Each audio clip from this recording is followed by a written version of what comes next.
He's asking you, you think this? Well, guess what? And now he's going to reveal something else. Do you know that the leading cause of lung cancer is not actually a cigarette? Prop again, captivates attention. It's your DNA. You could smoke for years and nothing will ever happen to you. This whole war against smoking is just to restrict the farming of tobacco. Mr. Contest Chair, fellow Toastmasters and guests, I use these arguments, even though I just made them up,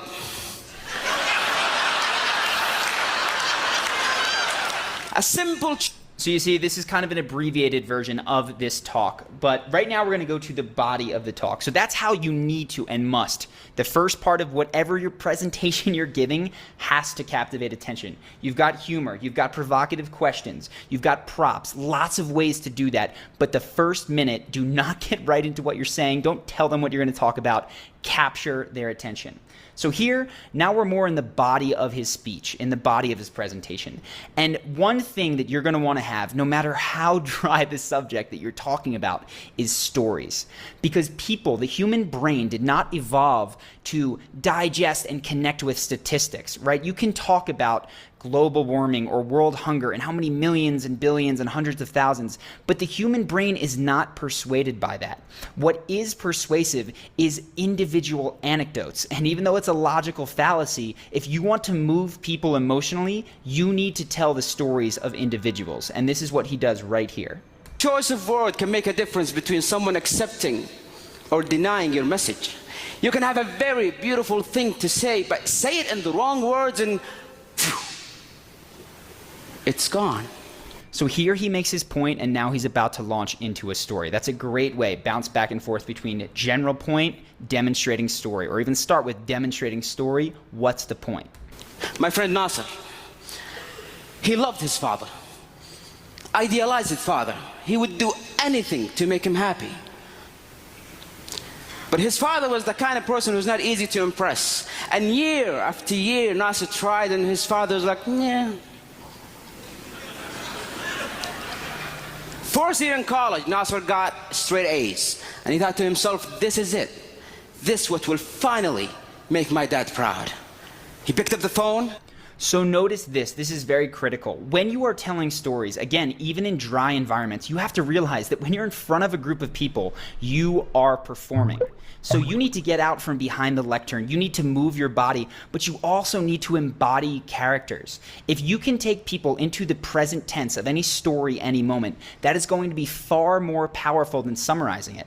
And if you can go beyond the present tense and act it out, make it vivid and real, play a character, that is going to be something that people can connect with much more and will ultimately be moved to act upon. Because really, when you get in front of people, your goal is not just to say some words, your goal is for them to walk away having had something inside them change so that they behave differently. And this is just a great example of how you can do that. So see what he does here. He called his dad. Dad, I got straight A's. Worst breakfast for your waistline. Oatmeal's healthy, right? There's nothing good in oatmeal. Most oats cross-react with gluten and almond. Are you proud? Please tell me you're proud, Father. Yeah, listen, son, I'll have to call you back. I'm busy. So you see, this is actually abbreviating it. I highly, highly recommend watching the whole thing. It's much better in its whole pieces. But I wanted to pull out some of the most fascinating pieces. So moving on now towards the end of the speech, he sort of wraps it up. What you want to do when you get to the end of any presentation, in the middle, you'll have told your stories, your anecdotes. At the beginning, you'll have captured attention. It's the end when people are wide open from being sucked into your stories, from you hooking their attention, that you can drop whatever insight or nugget that you want them to take away. Because if you captivate people with stories, the truth is they are wide open to you telling them the moral. And this is kind of what he does here. Words have power. Words are power. Words could be your power. You can change a life, inspire a nation, and make this world a beautiful place. Isn't that what we all wanted? Isn't that why we are all in this hall? Your mouth can spit venom. or it can mend a broken soul. Ladies and gentlemen, let that be our goal. So you see there at the end, he goes back full circle with the prop. He pulls out the cigarette and crushes it at the end. This is something that is very, very, very popular. I personally find it a little.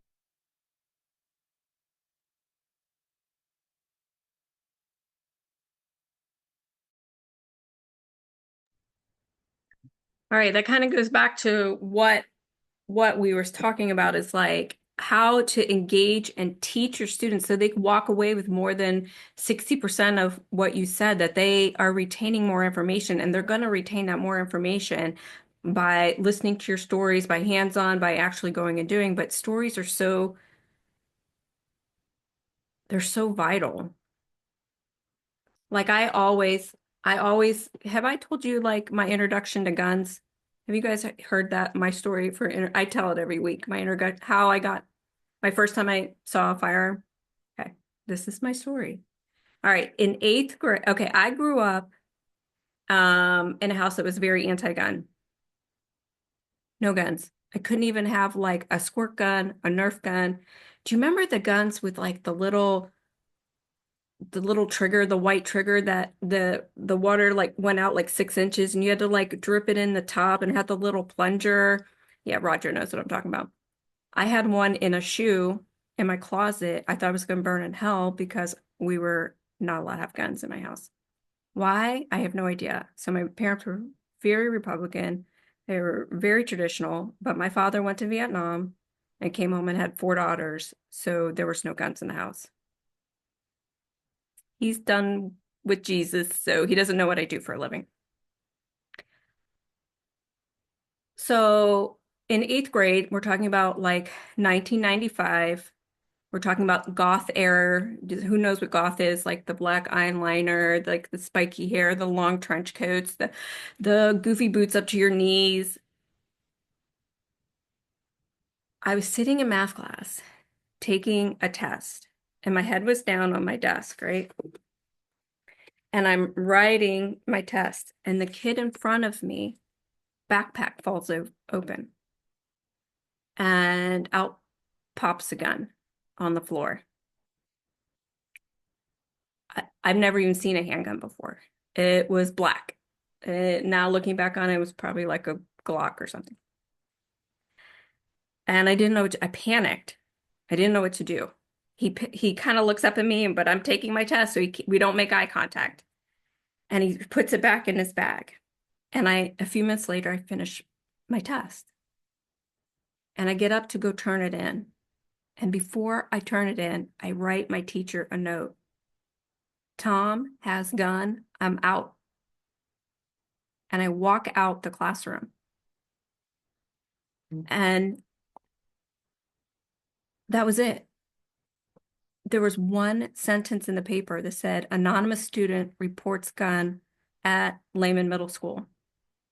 And when I walked out of the school, there was one cop car in the front of the building.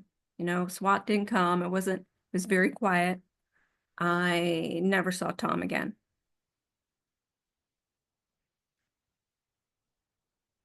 The funny part of this story is that building, Lehman Middle School, was built in like 1903. It was very big, it was very boxy. And a few years later, after I left, the city closed it down and built a new school. And it sat empty for like 15 years. And 2.5 years ago, some builders came in and bought the building, and they turned it into apartments for senior living apartments, independent senior living apartments, right? Now my mother lives in that classroom. True story. So see how engaging stories can be, and to draw them in. A lot of you are like forward, like listening, and it's so impactful. And a couple of other quick topics I really want, before I take questions and stuff, is I think part of teaching is a couple of things. One is you're there to give. right?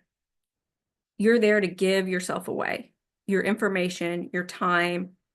Most of the people have paid for that, right? I'm not there to get more from my students. I'm there to give them my time, my energy, and 120% of whatever I have. And they feel that, right? Have you ever been in paid to go somewhere and it's kind of half-ass, right? You went to dinner and it was okay, right? I don't like to go to dinner and pay $150 now for two people and it's okay, right? I work way too hard. The other couple things is being authentic. And when you're authentic and you feel like safe with that person or your instructor, like the return you get from your clients is it's just a feeling, it's a vibe in the classroom. It's engagement, it's people being awake. Right? So being authentic in the classroom, awareness, right? Being aware of who your audience is. So most of us know who our audience is, right? We in our ads or word of mouth or ever how you get people into your classroom is the same audience, essentially, right? There are people looking for their permit. There are people looking to learn how to shoot a firearm or private lessons or whatever the state may require, right? So those people are kind of the same type. And really understanding like they understand what their environment is. Environment really helps them engage into class. So I had a friend who got an opportunity to speak in front of like a business group, like 2,000 people. And he worked 2 months on his speech and it was really engaging.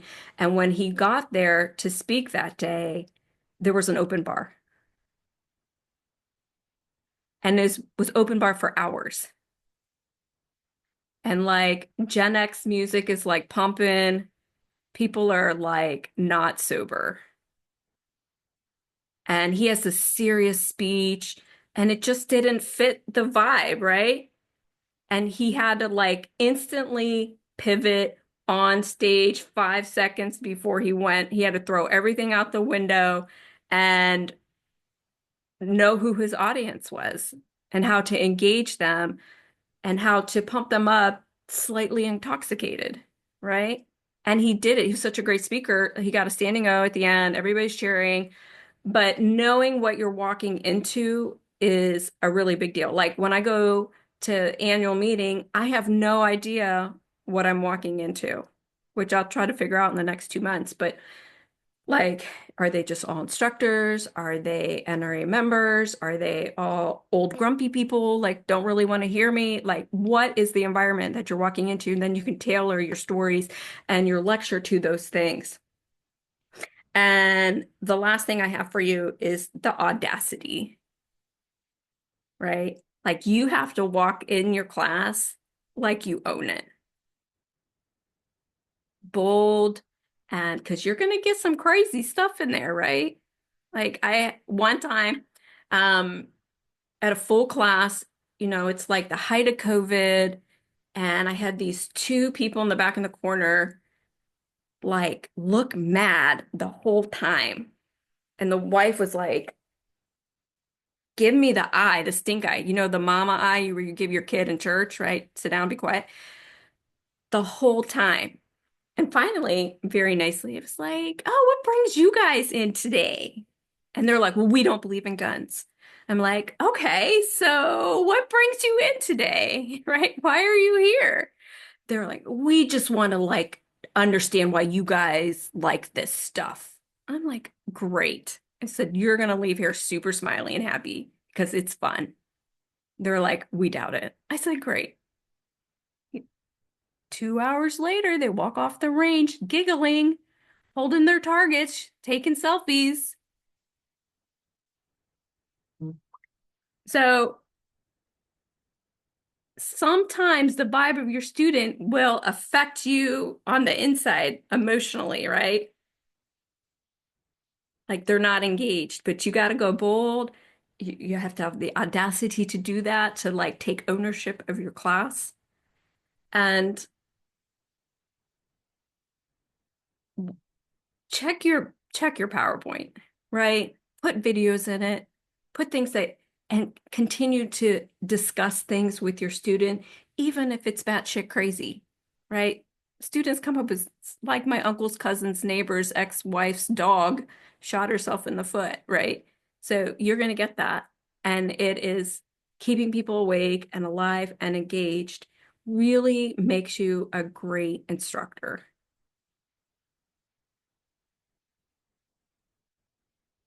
Oh, here's one more thing. I wrote some notes for me. Never tell a story without making a point. Never make a point without telling a story. Because everything goes back full circle. And everything goes back to what you want them to remember. And in my world, it's three things. The three always. You know what I'm talking about, right? The three always. Okay. The three always. Aiming and trigger. So safety, aiming, and trigger. I tell them right away, like, those are the things I need you to walk away with. Forget everything else that's in the book. Go home and reread it. But those are the three things that I want you to walk away with. And we tell stories based on those three subjects.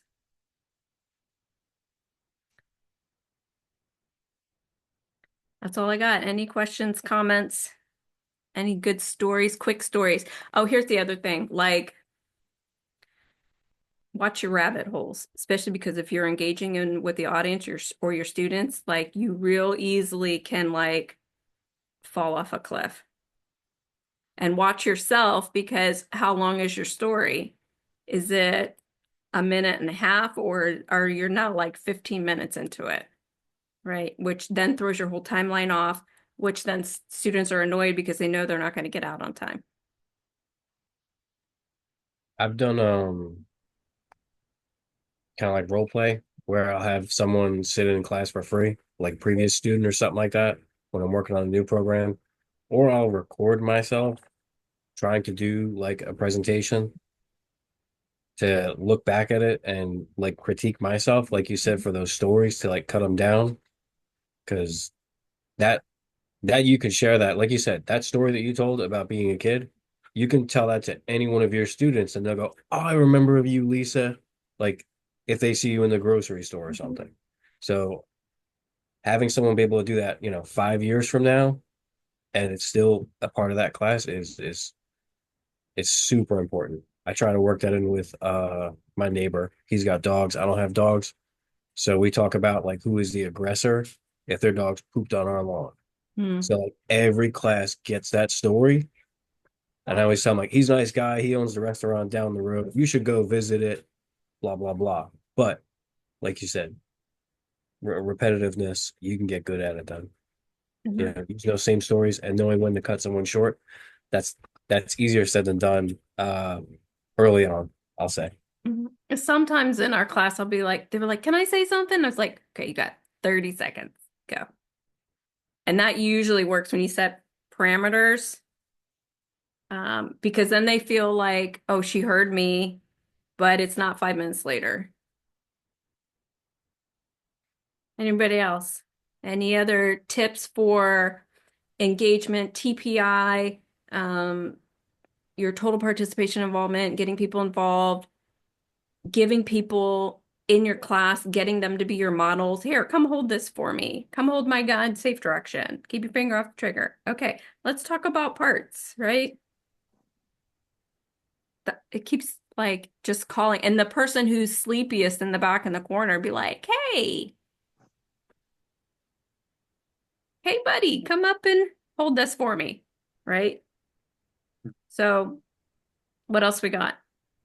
So Lisa, what I'm a big time consumer of podcasts, and I can get stories off of podcasts that I borrow for my classes, and I do it all the time. And Mhm. there's tons of great examples. If anyone's heard of Paul Lathrop and his failure to call 911 when he yelled, "I've got a gun," it's a great story, and people are just riveted when I tell that story. And You Are on Your Own from uh, Tom, not Givens, but Tom Gresham. I mean, all these great podcast people, they've got stories. And if you can't come up with your own story, boy, they've got some that you could just like, okay, this one talks about why you should do this. This one talks about why concealment is important, calling 911 is important, de-escalating is important. All those, like you say, there has to be a reason why you've got the story in there. So look to other people to borrow their stories. I borrow stuff all the time. Raphael, did you want to say something, sir? Actually, I'm just new to the group, and I got to tell you, I'm really liking what you're doing, Oh, and yeah, it's fantastic. I mean, I don't think there's enough collaboration out there to begin with, but I've been trying to get the security industry to do a lot more collaboration as well. So I'm also getting my firearm instructor license back. I have my NRA one, and going to do the statewide K license in Florida as well. But but going back to what you're saying about engaging your students, I understand what you're saying. I did instruction in the government, and I kind of carried over to the civilian side. And the other thing I was gonna say was, you gotta kind of read the room, because what works in one form, like when I was instructing law enforcement, won't work well in a civilian environment, because you might have some thin-skinned students. So an example of that would have been when I went to the first aid AED Red Cross instructor course, and it's instructor development, and so I go up, do my spiel, and I got a firefighter in the front row that he's sitting there on his phone, and you can tell he's like clearly not engaged. And so I just got up on the podium, and so I asked the instructor, I asked him to do something to get him participating in my lecture, and he says, "No, I'm okay." He's like, "Okay, so you're just here for the coffee?" He's like, "Yeah." He's giving me pushback. It's like, they name streets after people like you, one way.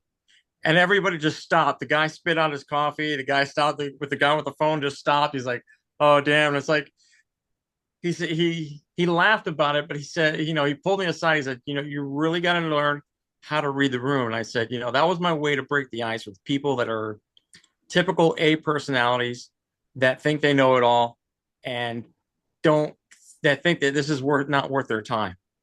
And it was a good lesson for me, because it totally changed my teaching style. Changed my teaching style. But going back to what you were saying about giving examples, I think that's important, in that you have to contextualize your teaching. You have to add the stories will explain the why things are the way they are. There's too many classes I've been to where they just read off the PowerPoint. It's literally death by PowerPoint, and it doesn't really teach them anything. So like a lot of these security instructor school or security licensing schools, they'll read off 493 from start to finish, but never engage the class, never explain why things are the way they are. And it shows in our industry, the lackluster, horrible employees that there are out there. I blame directly on how they were introduced to the industry. Mm-hmm. And I think the same can be said for firearm ownership. The instructor can really make or break a person's entry into the 2A world. Yeah, we talk about that a lot. I totally agree. Yeah. Well, that was it. But thank you for having me. Thank you for letting me join your group. Yeah. Every Monday, come hang out. All right. Sounds good. All right. Anybody else? We got 5 minutes. Anybody else? Yes. Yes, Mr. Cook.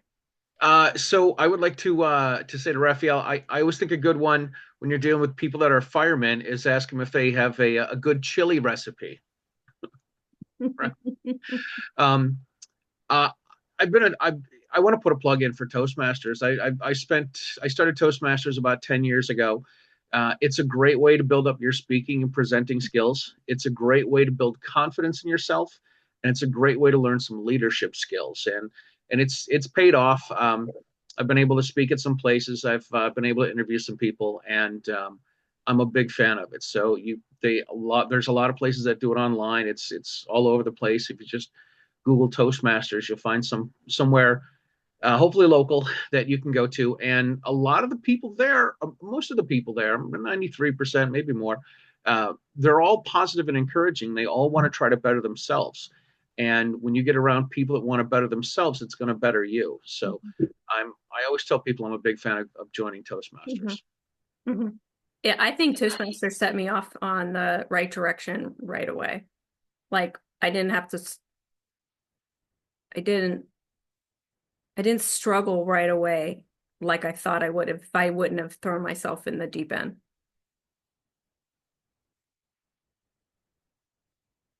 Anybody else wrapping it up? Lisa? Yes, Mr. Stewart. Hi. First of all, I want to say thanks to everybody in the group that participated in my finding a name for the business exercise. I appreciate all that. I really do. Also, one thing, what was it? Is it Doug that was doing the pepper spray training certification? Who's that? It just kind of struck something that you might, if that's something that you're doing a lot, and perhaps you've already thought of this, but perhaps even reaching out to local board of realtors or real estate offices. That's something that I think they would be interested. I know quite a few that actually carry firearms. Especially the female agents. They feel a little vulnerable on open houses and things. So might be just an avenue to prospect. That's all. Great. Yep, agreed. Thank you. You bet. You bet. You bet. I was going to add something for your domain. There's a domain.com has a good deal on websites, and they also offer intro offers to like Google Workspace, so you can do domain branded emails. Okay. Cool. All right. Thank you. If you don't know what a domain branded email is, it's lisa@livefireinstruction.com. That would go through Gmail. Okay. Cool. Good deal. Awesome. Thank you. I was going to add for that pepper spray training, also don't forget about real estate appraisers. Okay, Okay. because I was an appraiser and went to downtown Atlanta, went into a neighborhood, and I pulled up to a property, and all of a sudden everybody came running out of that property at me. And then I tried to get out of the neighborhood, and then I had a bunch of kids line up across the road like you're not going anywhere, So what I did was I was in my car and I thought, it took me back to high school where we used to get in gang fights. So what I did was I just sat there and I looked at them. I put it down in low and I power braked it. So I had the car doing this. And I looked from left to right and I went like, okay, if you don't get out of the way, I'm coming right through. Mm-hmm. All of a sudden, they all just looked at me like, uh-oh, and they spread apart. But I mean, that's, a situation. I ran into a couple of those, but that's a situation that's a little bit over the top. But then again, when appraisers go in properties to do appraisal work, there might be, people that are in there. And I've showed properties to people in really fine neighborhoods, and the local kids were in the basement smoking crack.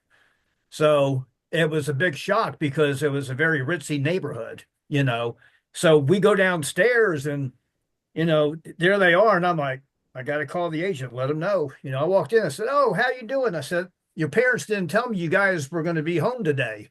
And I knew good and well because the house was vacant, yeah, mom and dad forgot to tell you, man, we're just going to get out of here. I said, yeah, okay, that's good. I said, that's fine, whatever, but for appraisers, also, and even surveyors, you may want to, talk to them as well. That's a good story. There you go. Maybe I could use that story. I'll borrow it. Thanks for the tips. I appreciate it. That's a segment that I had not. I thought about the realtors, but not the appraisers. That's good. Oh yeah. I mean, because you can get in when you have to go into the war zone, I call it, and you go into real dicey neighborhoods, you better be prepared, you know.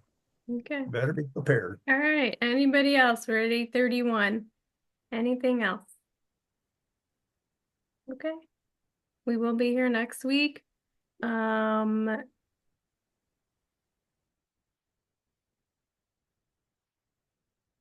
know, it's a new year. Let's have a New Year's resolution that we don't waste time this year.